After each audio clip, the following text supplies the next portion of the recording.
We need system that works. It might take time, but the need to start putting those in place or implementing the ones that we've already put in place to work properly. Whenever we talk about Nigerians mention corruption kicks in. Imagine if all the local governments were working in Nigeria. The state government functions as well. I see how it can, but it's really the local government, because when you trickle down to that level, closest to the people. Closest to the people. That's where we need to train more people. That's where we need to empower more people. That's where we need to actually feel the heartbeat of the nation and what the needs are. Insecurity issues here in the country at the moment is quite topical, to be fair. And again, it goes back to the system. We've got to find ways to resolve this. Our security apparatus needs to be working. And outside of working, what are the long-term plans around it?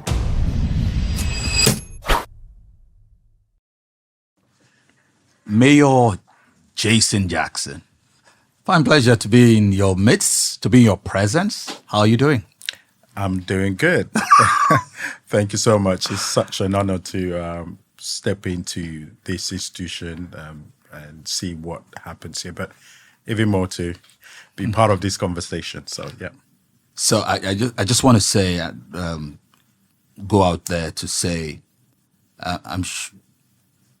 you didn't know this was going to happen. Oh, no.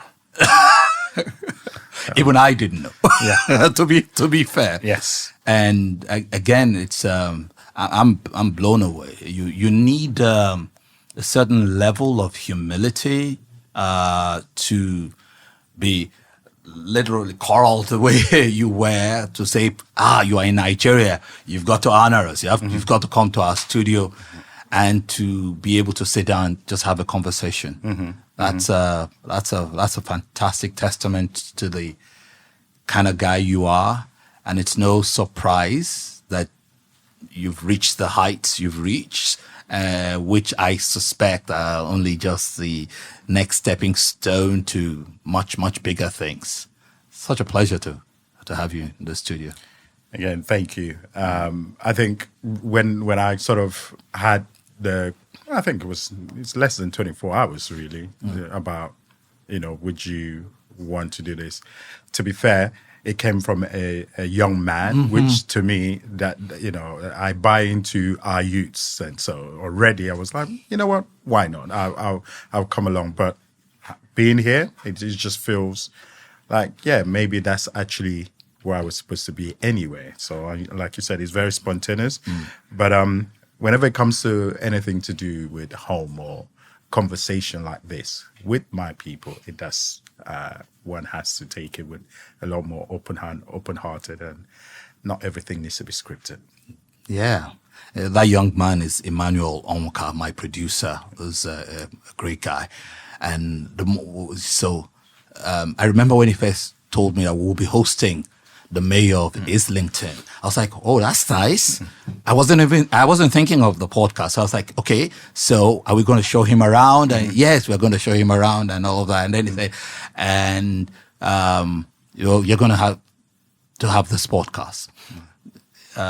Usually I do my podcasts on Tuesdays. And I had to okay, if you say so.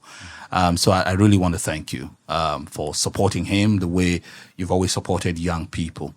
When people hear your name, Mayor Jason Jackson, you sound very, very foreign. And then you say you like, coming home and doing stuff for your people, and people are like, what's that when you black, when you mind, is there something like black when you bow? What? I don't know. What's he saying? So which takes me to your roots. You are indeed Nigerian. Yes, I am. Born here. Born in Nigeria. From Akwa Ibom State. Mom and dad, both based in Akwa Ibom. Actually, mom is from Abia State, Aruchuku. And as you would know, Abia State and Akwa Ibom has a very common boundary, very, very blurry. And having had deeper conversation with my parents, they actually both met in Aba. which is, you could really see was really that close. Yeah, so born in Nigeria, went to primary in Nigeria. Actually done my very early secondary school.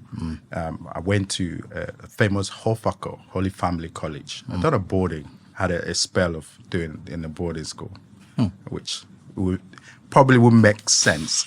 And any of us has been in boarding schools, it's everybody was looking forward to be senior prefect. I know. Which I didn't get a chance to, but that's fine. I would take that one for me, for memory. So yes, I am from Akwa Ibom. The name Jason Jackson, as you probably say, it does sound very westernized or probably more British or in American in some cases. However, I do have my authentic Nigerian name, which I'm interested to hear. Yes, and I think what is kind of lay more to it is some people do kind of struggle with it, but I actually beautifully love the fact that it is something that I know that I carry with me. So my Nigerian name is actually Utrefon Idara. Now there is a reason for Utrefon Idara because my dad has gone through this process that when he named us through every season of his life. So that name going even to my youngest, there's a storytelling to every part of the name. So Trefani Dara to him then was about the end would be better. The story, what I've done now, will get to a point that is much better because he was also in his own transition. Yeah. My dad was actually went through the teacher's training, so he ended up being a teacher and into the educational space. And my mom calls me Uche Chuku,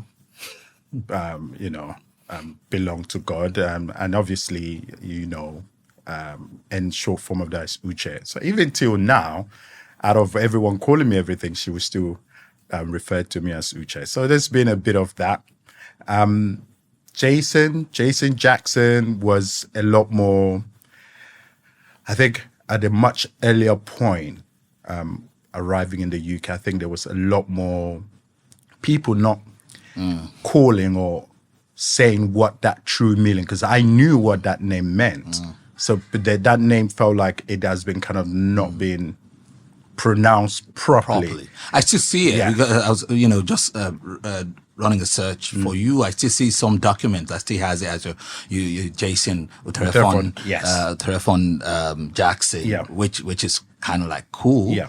But I can just imagine that even imagine an Englishman. The written form. Yeah. You know how the language is. The written form is one way. Absolutely. The pronunciation is that other way. So it's not surprising that they will struggle. Yeah. We share a whole lot in common. My younger brother is Idara, for instance. Okay. I'm Fonobong, which is what my dad calls me. And like you, I also have an Igbo name because my mom is also from Imo State. So and she had a name for me, Udochi. And then the Yoruba leg of my family on her dad's side, which is Ogun State, is why I am Femi. So we have all of that in common. You have 3 boys, don't you? Yes, I've got 3 boys. Yeah, so I have 4. Oh, okay. I have 1 more. Oh. So finally something I have more of than you. Oh, yeah. As you know, the beauty of fatherhood, 4 boys. There is a part that my last one was a very wild attempt that one, the beauty of... You've got boys, you've got girls. And actually, there's something quite unique about this. My grandfather had only girls. My father was actually the only son. Whoa. So I didn't find myself. So when I now reflected, obviously, I do kind of confidently believe that I'm done. And that's just for the fact that I think the season that I'm in now, I love fatherhood. I rather invest more. I'm looking forward to be a proud granddad when that happens. And I've already had that conversation with my boys now. I said, whoever gives me a granddaughter, just forget. That's not yours. That's mine, because she's definitely going to be the princess of all. Because Yeah, if there's anything missing, you can't have it all. But I'm blessed. My boys bring so much joy in my life, so I just feel honored and blessed. Kind of similar. I love my four boys, but I always wanted to. I always wanted to have girls, to have more girls than boys, and I have four great boys. Mine is slightly different because I have four siblings, and only one is a girl. So I have three brothers, and none of us, the boys, has a girl. We all have boys. All four of us, my mother's kids, we only have boys. Only my sister has boys and girls. And we used to laugh at home and say, maybe we are not so rich in terms of Y chromosomes. We're just all in terms of X chromosomes. We're all Y. So let's come back to your time. You were born here, but you were raised in the UK. Yes. You left Nigeria quite young. Yeah. Earliest teens? Earliest teen. 13. Yeah. And you've lived there all your life. Yes. You schooled there. Yeah. And didn't you do business and law? Yes. At my return to uni, there was a spell that after, secondary school and college, just kind of was an interesting point. Look, there's a lot to this story. There's, personal story about, surviving and making it out from, could have been more, slightly more colorful in terms of a point in my life.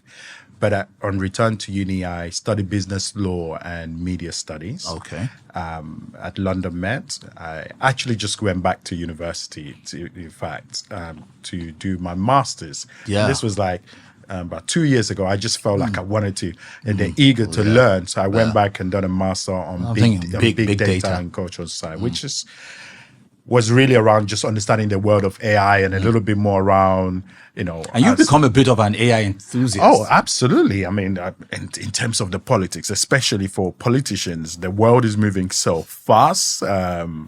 AI is the new norm, and whether we like it or not, that train has left the station. Yes. And sometime we're trying to figure out what we're going to do at the next stop, where we're going to hold it. And I don't think some politically, there are a lot of politicians that are in a position to know how we can either work on policies or work around regulatory framework around it.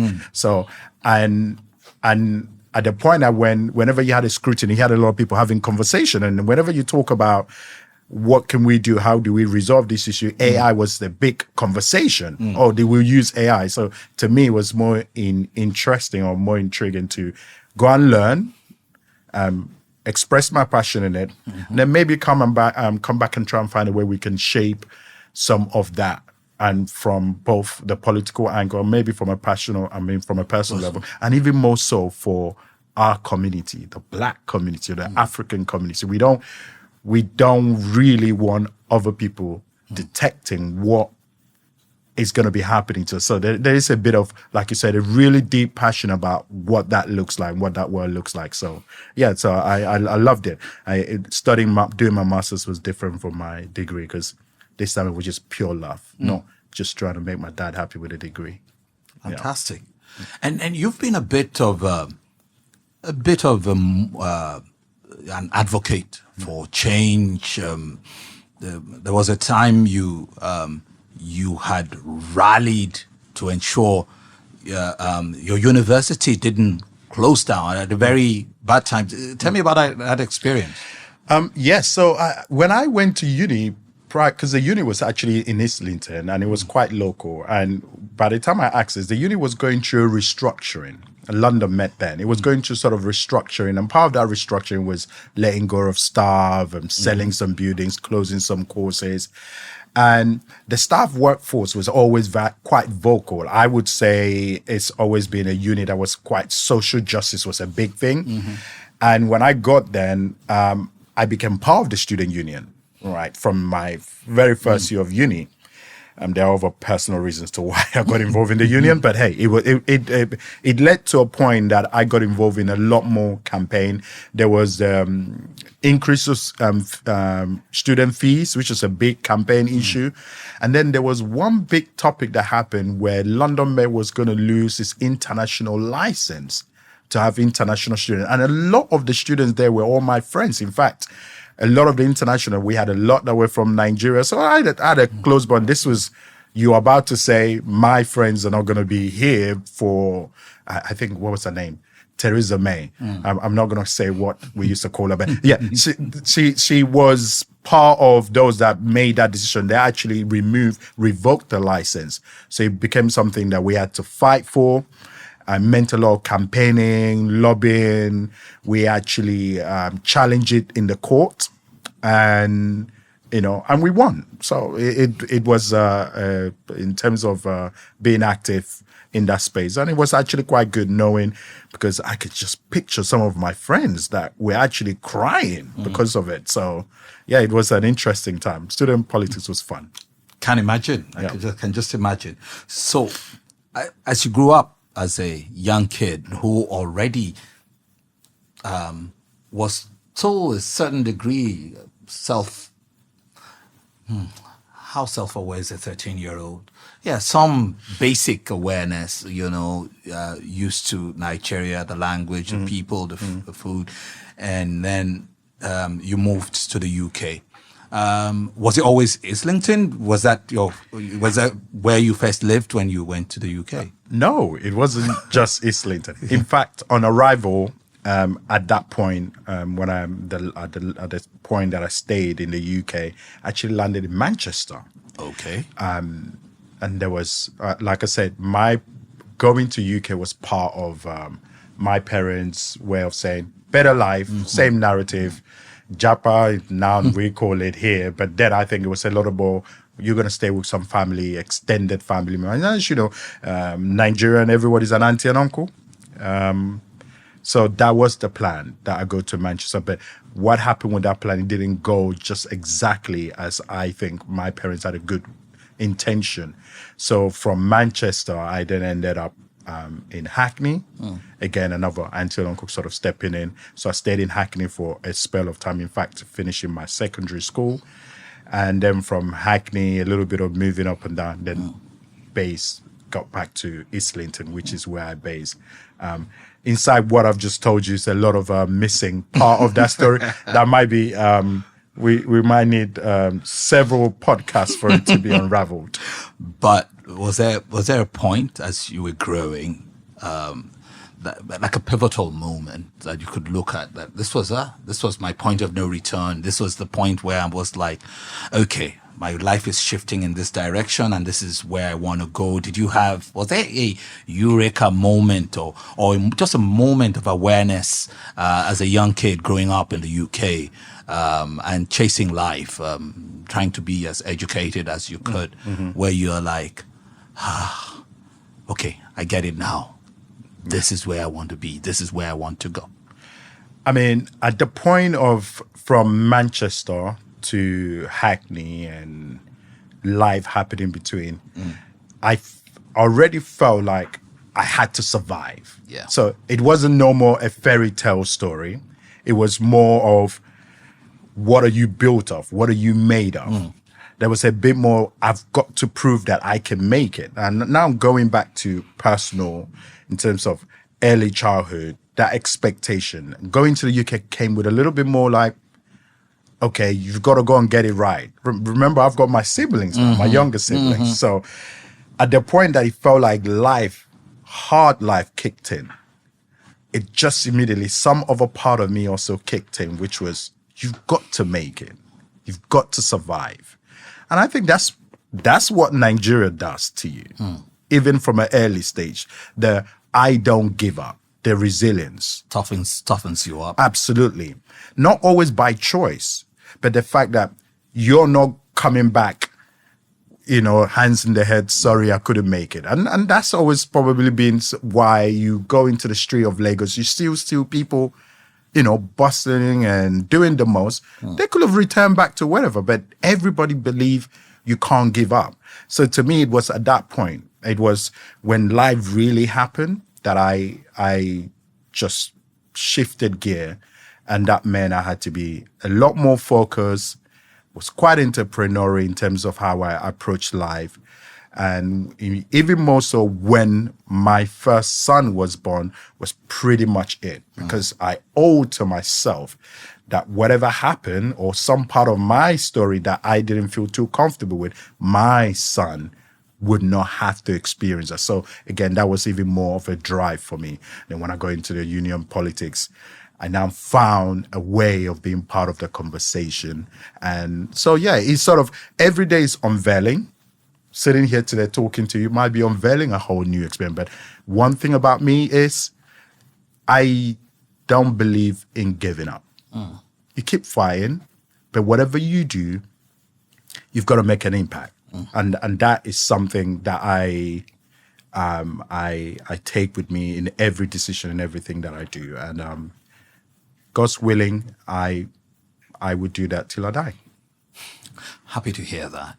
You know, here you are today, mayor of London Borough. And even before you became mayor, you've been councillor, two-term councillor, because when I checked, you were elected, re-elected. Yeah. You've been deputy mayor. Yes. And share of some scrutiny. and here you are. Many Nigerians believe, quite understandably so, that it is really tough to break into the UK system. So I'm wondering, what challenges did you face, racial or otherwise? Yeah.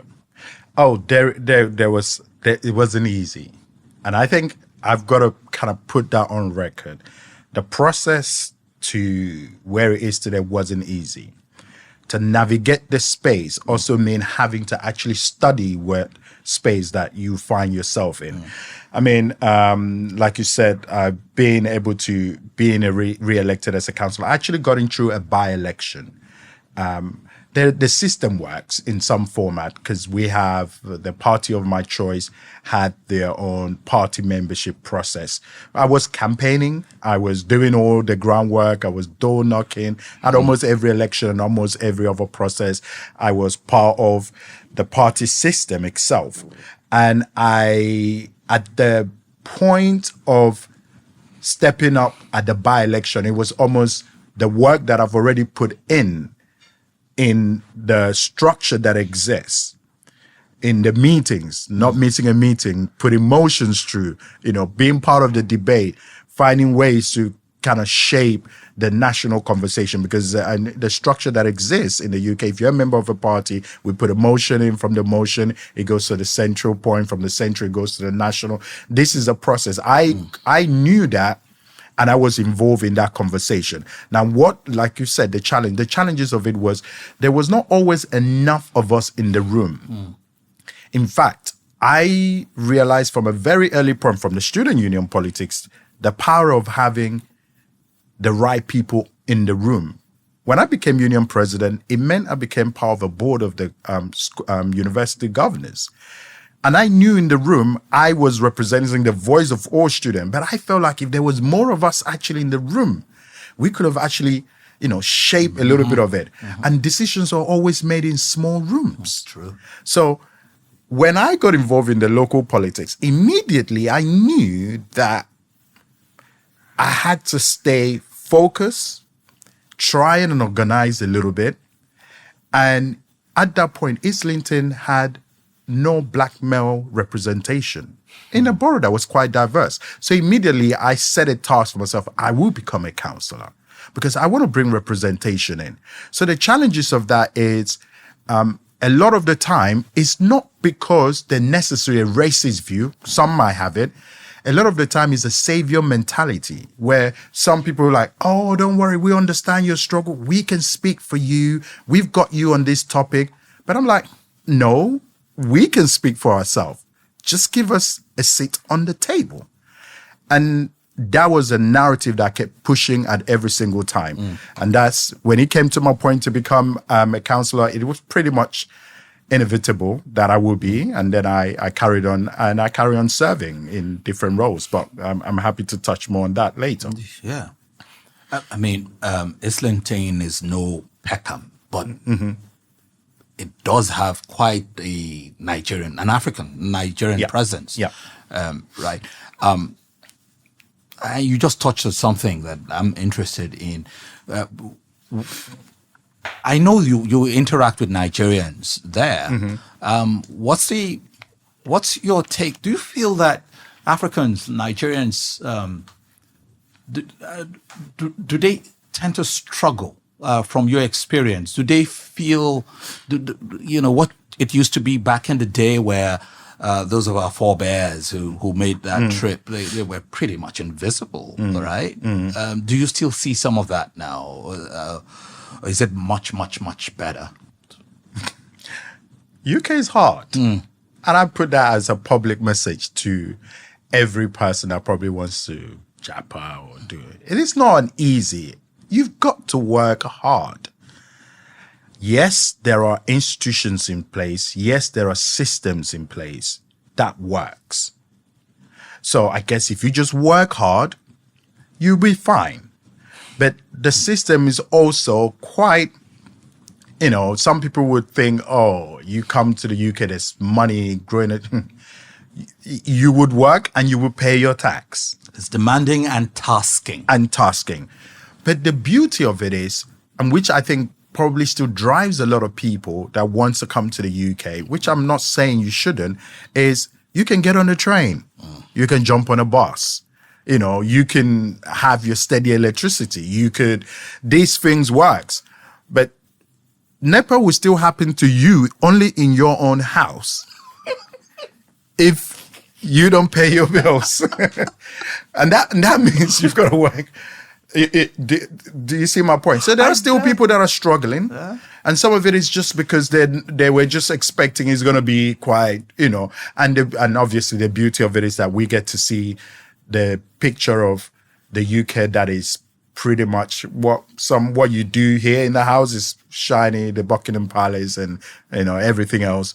But, you're not going to be picking gold coins on the streets. No, you're not. No, you're not. But but I think what's so important is that the system works. There is a system that generally works. That if the regulatory framework, everything it's not perfect. It could be refined. So in terms of the Nigerians that are there that I've seen, diaspora community, we're doing very well across globally, even in UK, in Islington and Cedar. They've been part of the community. They work hard. We have doctors, lawyers. I mean, Nigerians are doing good. Nigerians, we're an amazing group of people. If anything, some people just want that framework so they can do that. And I've met several of the older generation now that are mayor. I've invited them to the mayor's parlor. And I've met some that have been there for like 50, 60 years. And they even tell me when 1 naira was £2. I'm like, wow. So yeah, it's, but I would say it's still a lot of work. And I don't really think there's anyone that wants to leave their home, if you really ask me. But I still have hope. I still believe that we could get to that point that Nigerians that might not really have the full picture of what's happening in the UK will feel the need to leave home. Because, even I'm sitting here, I walk out from the airport, and I feel the energy. I feel the connection. It's still home. Nothing changes that. And I don't know how to explain that to other people. It's my roots. And yes, I'm in the UK. Yes, I'm mayor of Islington. I serve the people and I love what I do. I've got my kids there. I've studied there. But I still feel something when I step here. So, and I don't think any Nigerian loses that. So if you could stay home, the system works, why not? The system works. And I kind of like, I can relate. I was just wondering, your story inspires people. This Niger guy, he's a mayor of a very, very prominent, very diverse borough in London, in the UK. And some people think, so it inspires people in different ways. So on the one hand, people like, I got to get out of here. These kind of opportunities, I've got to go try. But on the other hand, I like what you said. I like the part of NEPA could happen to you in your own small space, which is usually worse. Back in the day when NEPA happened and you didn't have light on one side of the street and they had light on the other, it felt much worse. And then I don't know whether you, as a kid, whether you ever experienced that. So your house, when they do light shedding, there's light here, but there's no light here. I still don't know how that thing works. But you just know you don't have light, but they have light there. And then something happens, they take their own light. You almost feel relieved that, okay, we're all in the dark. So if you're in the UK and NEPA happens to you in your apartment where you don't have light because you cannot pay for it, because you're broke and all of that, it can be tough. So that's also a lesson for people. And I've seen people who've struggled. I've seen friends who really have struggled. So coming back to Islington being so diverse, one of the UK's most diverse boroughs, I was just wondering what true inclusion looks like from your point of view, beyond the photos and the press releases. You are the guy there who has to, what's your experience? What does true inclusion really look like? Yeah, to me, and this is actually something, look, Islington is not a refined, it's not perfect. UK is not perfect in terms of politics. So everybody's still growing. True inclusion to me is not about tick box. It's not about the photo ops. Genuinely, it's not about, and I mean tick box. Because what tend to happen when I became a councillor was I was very conscious that a borough that is diverse, there were things that were designed to ensure that still serves the diverse community that we were. But a lot of the time it felt like it was tick box. Because how are you able to engage the particular community you want to engage with if you didn't have the right people on the table? So when I got involved, one of the things that I set my mind was doing was, right, I know, for example, Islington, we have services or provisions that is actually generally designed to engage, especially was young black boys. And to me, with my lived experience, it was a lot more of how are you going to ensure you can reach those young black boys. And what happened was, a lot of the time, it just felt more sort of tick box. The offices and workforce, and in Islington, we have an amazing workforce, but sometimes some people just felt like they were keyboard warriors. They were just typing away and just like, oh, we've seen that number. But it wasn't more sort of impactful. So what I set my goal on in the very beginning was, right, I wanted to reach young black boys. I wanted to make sure, not just young black boys, young black men, part of a lived experience. And I knew that as a council, we wanted to do that. So I had to lead on initiatives. I had to come up with ideas that will allow us to really do that inclusion, to really make it work, to make it impactful, not just a tick box. And that's when I worked on a project called Young Black Men and Mental Health Project, which is a project that I really love. It really sits hard. It really sits to me. And guess where that started from? It's my experience of what a barbershop is. Because all that time I was in the UK, the barbershop was one of the places I go to. Yeah. And I felt like I'm hearing the street news. Everybody's safe. The rule was, this is the safest place. We talk about everything. A lot of the time was rubbish, but we talk about everything. Like the local town hall. The local town hall. Oh. In the UK, a lot of people go to the pubs. The pubs is a big way of people hanging around. But the barbershop was really the place that it cuts through the heart of the black community, especially men. It doesn't matter what age they were, both young and old. It doesn't matter what class, rich or poor. In fact, it was the space. And that's when I took my experience from there, and I went back to the council and said, we're going to work on a program that allows us to turn those barbers, which to me were a powerful agent of good. They were lighthouses, to turn them as a place for where they can engage with our young black boys about, one, about mental health, and two, about the services we provided. And that's when we launched the program, which became quite successful. It won, it was nominated for a number of national awards. And to be fair, if I'm going to be honest with you, I believe that project really aided me becoming a mayor, because it wasn't no more about what are you talking about. This is what happens when you get the right people in the room, so we can actually share some of our lived experience and bring it into a reality. So to me, it became more impactful project rather than just, I don't like ops, tick box. And a lot of the time it could be achieved if the right people in the room are not paying attention to the real data and the real delivery of it. Yeah. If a Nigerian wanted a summary of what Islington is, or the people, how would you describe it to them? Islington is an amazing borough.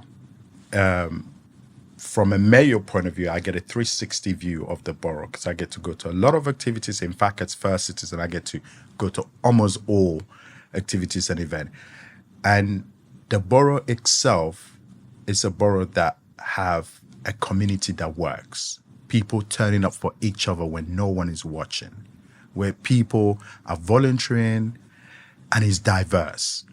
You've had several generational people that have come through the boroughs. You've had the Jewish, you've had the Turkish, you've got the Caribbeans, you've got the Nigerian. It's really a mixed borough. But also, it's a borough of two worlds.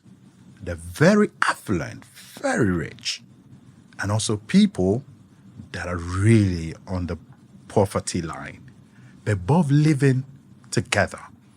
Sometimes you can go down the street, they're both living together. You know, the beauty, one of the things in the UK is you're not always going to spot who is a millionaire, because everyone's house is almost the same. It looks the same. But how they're living inside. So that is what Islington is about. But the beauty of it is diverse. Politically as well, Islington is, chunked out quite political power players from different spectrum, both right to the left, or prime ministers, both of different colors of the political spectrum as well. So, and it does lead nationally. So it is a very blending pot. But it's beautiful and I love it. And as mayor, I get to see all part of it. And I think it's kind of giving me a lot more view. But one thing I know is people function with or without politics. They're not always relying on the politics. In fact, politics sometimes gets in the way of people just helping. And everyone just want a fair playing field, to be fair. Yeah. I mean, humans are the same everywhere at the end of the day. But it also makes me want to ask a question that would compel you to compare or contrast. Sure. Here you are. The UK, no doubt, has given you such a platform. You're a leader. Do you think of it sometimes and wonder, if I hadn't moved to the UK at 13, if I was still in Uyo or Port Harcourt or Lagos and all of that, would I ever be a public leader? I know you're a man of faith, and you believe things happen for a reason. But when you really look at it, would politics even have appealed to you here? It's a question that I've actually crossed my mind several times. Actually, you know what? I think I will have served anyway. To be in true essence of politics, the higher level of it is service. It's service. And I get a lot of satisfaction. No, I'm serving. I'm giving back the little gift things in me. And that's probably been there since I was a child. And like you said, faith has been always important. In fact, my grandfather worked with a couple of early missionaries when they came down. It's probably explained where Jackson came in my name. And No doubt. the sort of that. My father was also, always involved in service with young, obviously as a teacher. So it's always been sort of service. It's something that's always been there that I've known. And I've got my own part of being part of that story as an early childhood, this service or church or preaching or all these kind of things. So without, I think I probably would. But I don't know if I would have had the opportunity to. That's a two different thing. But I do believe the beauty of it is just being able to adapt. Again, my faith is God has designed it just the way it is, that I get to go to UK and my own lived experiences or challenges or other things present itself, and something in me kicked in that wanted to do that. So yes, maybe, who knows? I probably would have been doing the same thing here in the UK. I mean, in Nigeria, but hey, but I'm happy I'm here already anyway. So I'm still part of home. So yeah. It's beautiful. There was something you said in your penultimate response about how you have the ultra rich and you have the poor. Like we say in Nigeria, poverty get levels.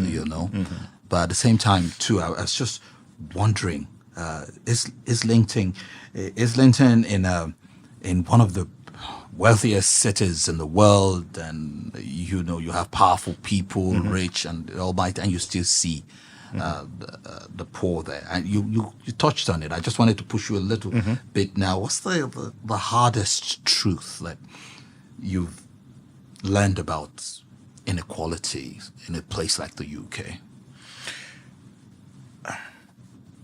I think fair distribution of wealth. As you said, the UK is rich. It's got wealth, but does it always trickle the way down? And in poverty in context here is how many people can afford fuel poverty, keep the light going, keep the heating going? Are they staying in the cold weather couple of more days in with no heating because they're trying to save money? Are they going to the food bank because even though they're in full employment, the salary is not enough to cover all in the thing? These are some of the stories we hear. And the other bigger part now is about housing.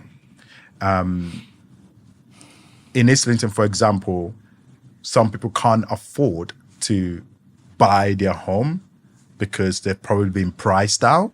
It's not because they don't necessarily have money, but then their living condition becomes a little bit more of a struggle because you have bigger family, you can't be in a one bedroom. There's a little bit of that. So poverty, when I say poverty, it's in that context is real compared to what is expected or what is everyone supposed to experience. And for me, sometimes when I see that, it's it's real. Some people are asset rich, cash poor. They might have inherited a home, but you inherited a one bedroom home, but you got a family of 3 kids. So where are you all supposed to stay? This is not quality of life. To the outside world, monetarily value, that makes sense. So the question here is, how do we, no, I'm not even questioning, the conversation is, how do we sort of trickle down that wealth that probably sits in the very upper levels and ensure that we're building more, which I think there is that narrative and there's that drive now happening. We're building more, more people are supported, and that we don't really have this divide that sometimes could be very behind closed doors. And so those are the things you see, those inequalities you see, that makes one feel, maybe more can be done. Those inequalities might be different in Nigeria as well, because I'm riding through and I see them, and I think we could do more as well. It's beautiful. Yeah. More and more people feel that the UK is becoming more Afro-influenced. Look at people like you. Even your deputy is of Nigerian descent. Yeah, right?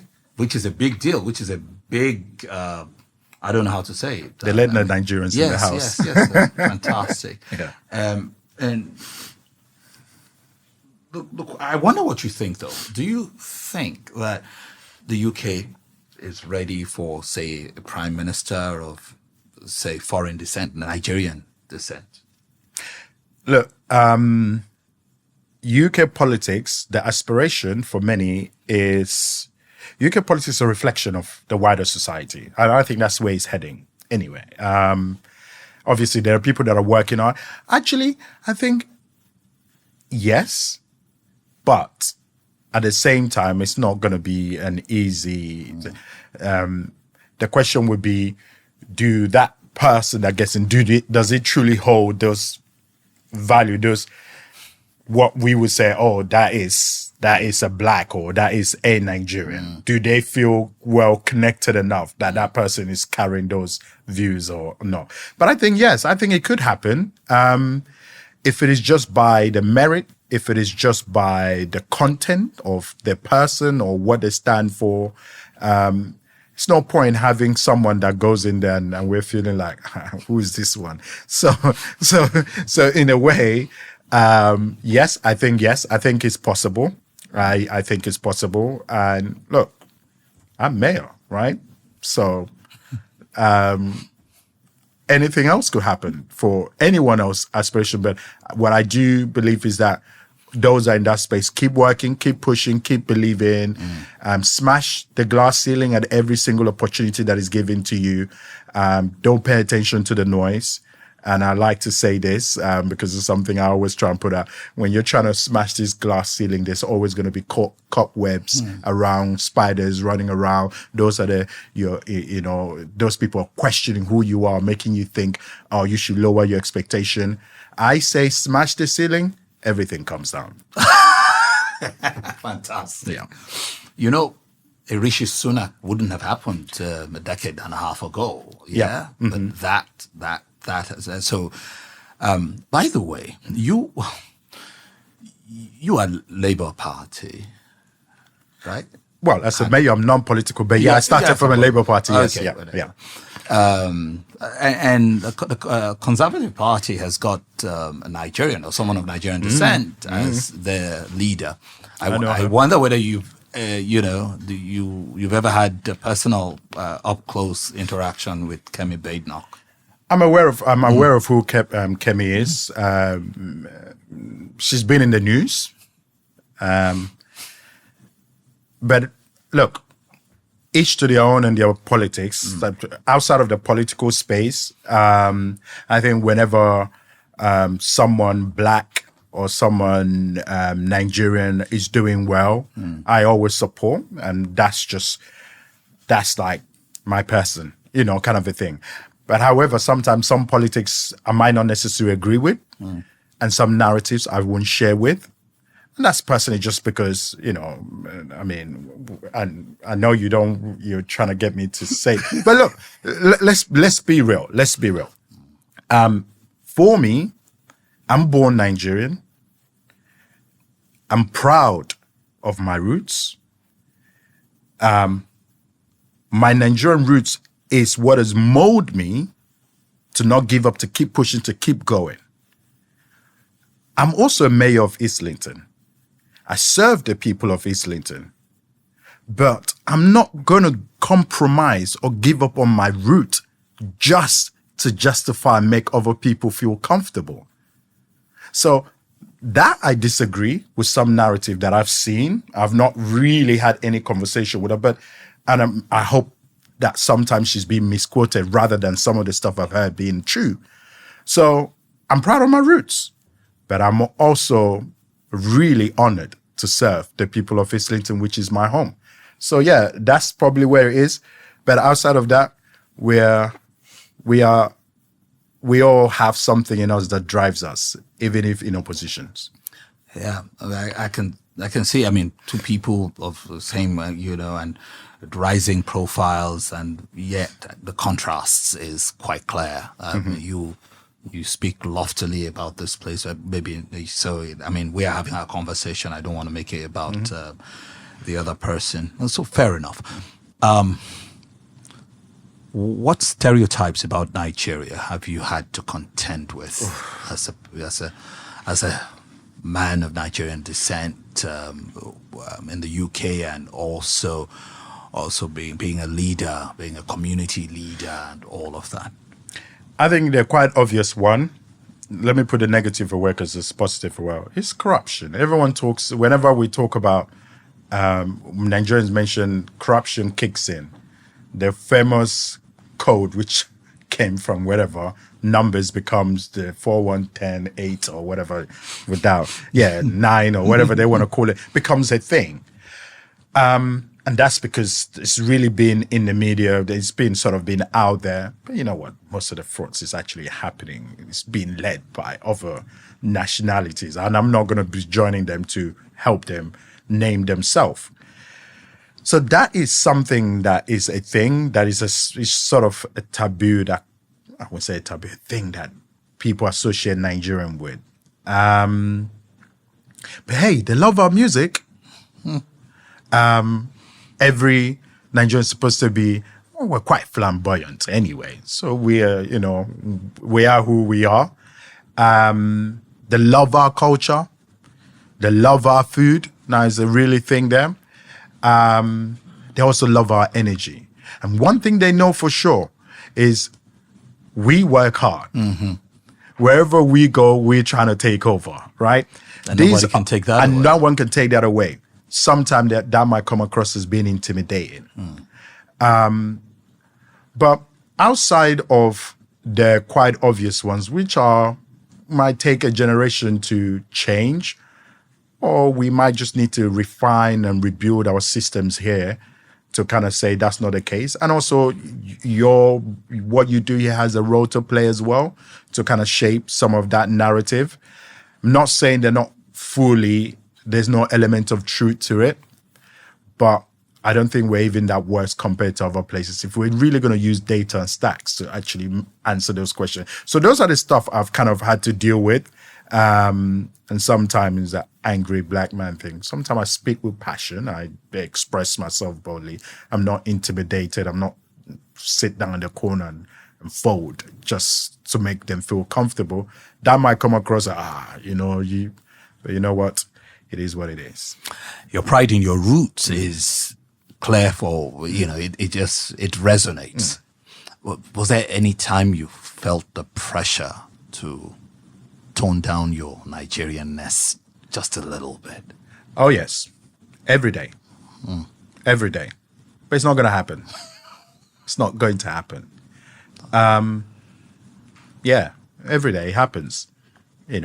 Could be what you want to do, where you want to go, how you want to say things, some events you want to do. It does come up in everywhere. But I'm not in a position to do that. I'm not doing that. Why am I going to do that? I'm from I'm born from a place that has rich culture, and amazing people, food, everything. I'm here in Lagos, and I'm like, this place is. Once I got out of the plane, I can feel the energy. I mean, it could be wild, but hey, why am I going to give that? It makes me feel alive. So yes, I do get that all the time, but I don't think there's any part of me that feels the need to do that. You love your country, no doubt, but is there are there things about Nigeria that break your heart sometimes? Yes. We need a system that works. We need a system that works. It might take time, but the need to start putting those in place or implementing the ones that we've already put in place to work properly. Nigerians are very innovative and very creative people. They're not asking too much. They just want the basic infrastructures and everything for them to function. Nigeria's been functioning in the midst of how much more if we had constant light, good roads, legal system that works, our police that were separated from any other interference. These are not too much. And I don't even think there are any politicians that even the ones at the very top that necessarily don't want this to work. But how does it filter in to work?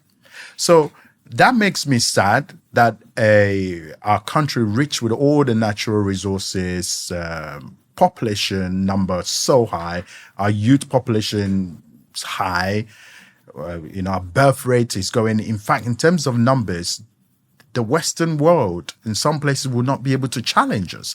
This is an asset. This is a true value for us. But the system's got to work. And that would need both political will and the people. I'm here on a conference, by the way. I spoke at an Integrity 30 conference, and this was some of the conversation that was happening. And I think it could work, but we might have to be a little bit patient, because there's something people miss. And I said this also in the conference, that in the Western world, for example, the UK, what you have as a system that of work has been going on for a few hundreds of years. In fact, I coined the word violent compromise, where to get the House of Lords, the House of Commons, the legislature, to get this to work, it took, we're tired of fighting. And in fact, you had the church involved in it as well. We're tired of fighting. Here is the place we're going to debate. So when I start hearing stuff about the insecurities and where violence are being used as a tool, I'm like, it's not going to work. You would still need to come to the table. We have to be comfortable to debate and disagree and still find a way that works. And that system needs to be able to, I want our judiciary to be separate. I want our police officer to have the power to arrest or implement the law without any fear or favor. Because in the UK, imagine a police officer, it doesn't matter who you are. If you've broken the law, you've broken the law. For that to be done, system needs to work. And I do believe that could happen. I genuinely believe that could happen. And I don't doubt it. Might need time. And I think there's a political will. I think there's some passionate people that want to see this happen. But we need everyone, all Nigerians. All Nigerians needs to be able to live that way in order for it to happen. But I do believe that the generation coming is probably going to do that anyway. Talking about security, I mean, you're here now. And if I'm not mistaken, you don't shy away from coming here when you can. I guess you were here not too long ago as well. Do you sometimes have apprehension about security concerns when you come? Have you ever felt, am I going to be safe to visit Niger? Home is home. Look, yes, there's always concern. Everyone there, the people, advisors, I'm a mayor. There are people that genuinely have concern for me, my children, and sometimes even it's the Nigerians that are more worried and more scared than necessary our other people from other places. Look, yes. So you don't fear I'm going to need an elaborate security architecture when I visit home. I don't want to get kidnapped and stuff like that, which you hear a lot of people say about Nigeria. I think there are obviously there's always systems designed to ensure those are happening, but my hands are clean. I love my country. I'm of no value to anyone that is thinking harm to me, because I love them too.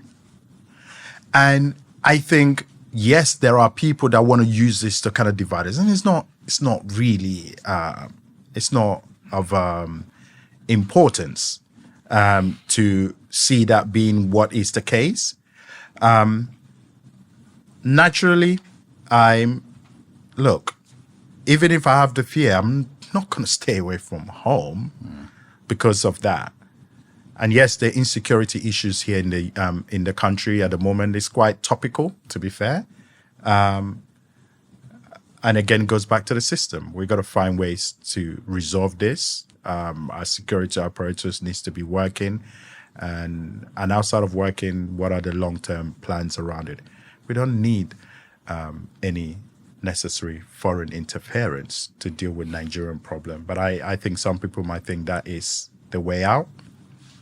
But I think it's the systems that we need. We hear a lot about UK-Nigerian relations and cooperation. The Mayor of London was in Nigeria a few months back. I had the distinct pleasure of attending one of those sessions and having some side conversations. But you are passionate not just about what happens at the national and federal level. You seem passionate about what happens at the local government kind of collaboration, UK, Nigeria relationship at that, those lower levels. So how's your mind working? Are you eagerly pursuing those kind of opportunities for cooperation? Yes. I think there are things that we could, I'd really like sort of like an exchange programs and things like that. They're things we can learn about the systems that we have in the U. They're not perfect, by the way. And I know I'm sitting here talking about them, but there are things we can learn. In fact, there are things we can learn not to do, right? The other way around. But yes, it all starts from the grassroots. What I kind of, as we're having conversation, now, you're making me very comfortable that I can just say how it is the UK system, the local government works. And in fact, the local government is where there's delivery. When you see the House of Parliament, this, Prime Minister speaks, the opposition bark at each other, that's not where delivery comes into the local government. So whatever allocation is sent to the local government deals with, your bin collection, your street cleaning, all the day-to-day stuff, your pothole, the day-to-day stuff that everyone witness. So the local government's got to work. So there is a lot of learning around that. And there's a rule-based system that allows both political arm and the executive arm to function and the officers to kind of function officially. So yes, there is a lot of learning. And then you have, like you said, Siddiq was here. He's Mayor of London, which from that point of being Mayor of London, you have all the boroughs together. There still has to work, but there's still a trickle level down for delivery. So yes, there's a lot we can do about local. Imagine if all the local governments were working in Nigeria. Imagine. The state government functions as well. I see how we can, but it's really the local government, because when you trickle down to that level, closest to the people. Closest to the people. That's where we need to train more people. That's where we need to empower more people. That's where we need to actually feel the heartbeat of the nation and what the needs are. And that's where we need to cut out corruption, if we wanted to say. Are the people delivering? Are the people educated enough? Are the people empowered enough? So yeah, look, I believe, yes, being one in the local government, I know it works. That's how the system works in the UK. Nothing comes directly from the Prime Minister makes the bold announcement, or the ministers make a bold announcement, and then it's up to the local government to deliver. And that's the systems that I think, that could come in play. All right. The immigration policies tightening for Nigerians. It's become a lot of conversations, including people who've been there for a while, some people who seemed close to, being nationalized or whatever it is. It's getting tougher. Does it bother you sometimes? Do you get the pulse of Nigerians or Africans in the UK? Do you really see people who are concerned? We are hearing that some people are literally already beginning to sneak back into the country because the new policies make their time there untenable. Do you feel does the UK need Nigerians as much as especially Nigerians who already are there? Or doesn't it matter? Do you fear that a lot of Nigerians may be forced to relocate, to come back home or leave the UK anytime soon? I'm trying to approach this without being political, without necessarily dabbling into something quite topical.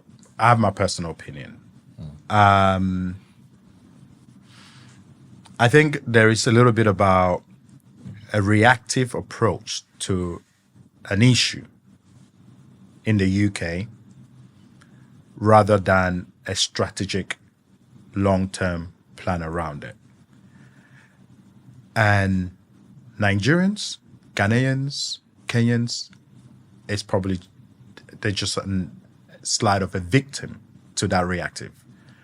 UK has its own political scene that has the politics of the day.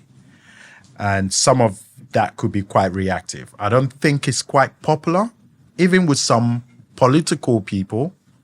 Myself could be included in that group. I don't think those desired outcome has targeted group of people that have always look in, like, you go to the hospitals in the UK, Nigerians are there. They've served. You go to different care sector, different thing. They've always been giving back. They're not criminals. They are actually part of it. So you doctors, lawyers, very high level. Now, the question here is what they're trying to address in the UK is just genuine concern, like every country should. I don't know if that necessarily works, because I can see why someone would want to go back if you feel like you're not welcome. But those newfound policies, are they reactive to the current state of narrative of the day?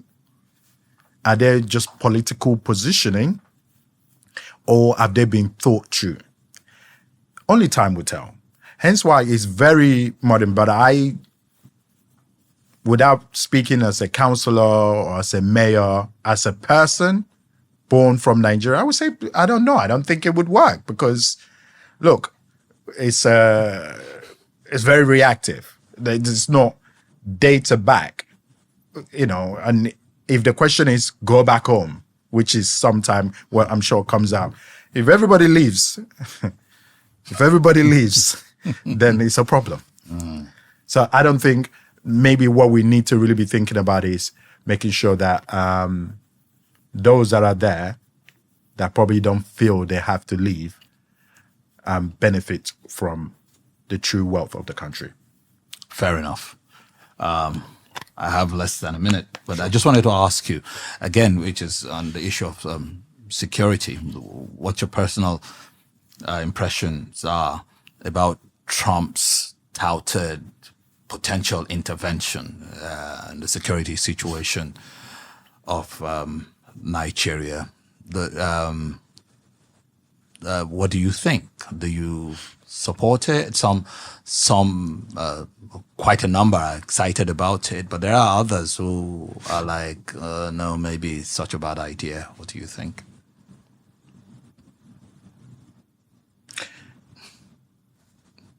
We need systems that works. We need our leaders to also actually genuinely empathy and understand that people are genuinely worried. The stories are quite out there in the socials. We need a security apparatus that are active to protect life of all Nigerians, not one group, not one faith, life of all Nigerians. Now, to have anyone external coming to want to fix Nigerian problem, we've got to think about this properly. I can see why people would, if you've lost a loved one and you can see these gruesome pictures, of course, anything would work if it feels like the people on the day, the leadership on the day are not doing something, which I don't believe is true. I think they're doing, but is it trickling all the way down? To then expect someone else to come in, we don't need a savior. We need systems. When the savior comes and create havoc, whether we like it or not, what would have to work afterwards would be systems. So just put the system together and do whatever necessary needs to be done at this moment. So I find it interesting that, we've got to go by the track. Look, Nigerians been called names. Have we not? People need to pay attention. Someone cannot be, calling you terrible names and cussing you out, and then suddenly comes, don't worry, I'm now. I will question it. that's a personal view. But look, all I can say to Nigerians, let's try and get our systems to work. Let our politicians stand up for what's right. Let there be leaders that can try and work together. This is not a life of one particular group. It's a life of all Nigerians. And for those that want to come and save us, Nigeria is different. You'll probably find out soon enough. Yeah. But deep down, do you sometimes wonder whether Nigeria will ever change, whether these systems will ever be put in place? Maybe I'm an optimist. Yes. Generation are changing. I've got my sons that are, the way they look at the world is slightly different. The systems are, generation is changing both in the UK, globally. And I think in Nigeria, I was part of a generation, millennial, where there was no mobile phones. And I remember when I writing love letter with pen and paper and passing it through the neighbors and everybody passing it. You had no mobile to having mobile, early internet. The world is changing so fast. And the reason why I have a bit more hope I hold on to, we have a generation that we can't read how they're going to react to this. So we either do it or they will do it. And how they're going to do it, we don't know. But for the fact that we think it's business as usual, it's been naive. Mayor Jason Jackson, Mayor of Islington, it's such a fine pleasure having this conversation with you. Keep up the good work. I wonder where you go from here, what your ambitions are after your mayoral race. Are you aiming higher in the UK in terms of serving the people, leadership? Or do you think one day you might be interested in coming back to Nigeria and, Firstly, thank you so much for having me. It's actually been a spontaneous act of having this conversation. I've expressed no script, just my heart, how it's where things sits with me. And it's such an honor. And I see what you're doing here and creating this space for this conversation. For me, being a mayor has been such an honor. I'm happy to serve in the capacity that I do currently. I don't think about what next too much. I just want to give 120% to what I do now. Because anything else could happen. And if I'm not anything else,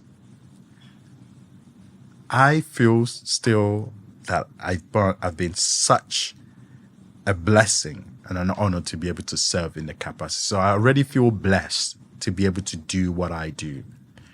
And I'll let my faith where God wants in my life to become the next step in my life. But if it is nothing, if I only get my best to the little that I was given, that's what matters. And that's what I would try to send to everyone. Please do your best with the little that you have. And every other thing will be revealed. You speak forthrightly and from the heart. It's getting rarer and rarer, finding such people these days. Keep up the good work, Mayor. Thank you for coming. Appreciate it. Thank you, my brother. Well done. Thank you. Well done. Thank you.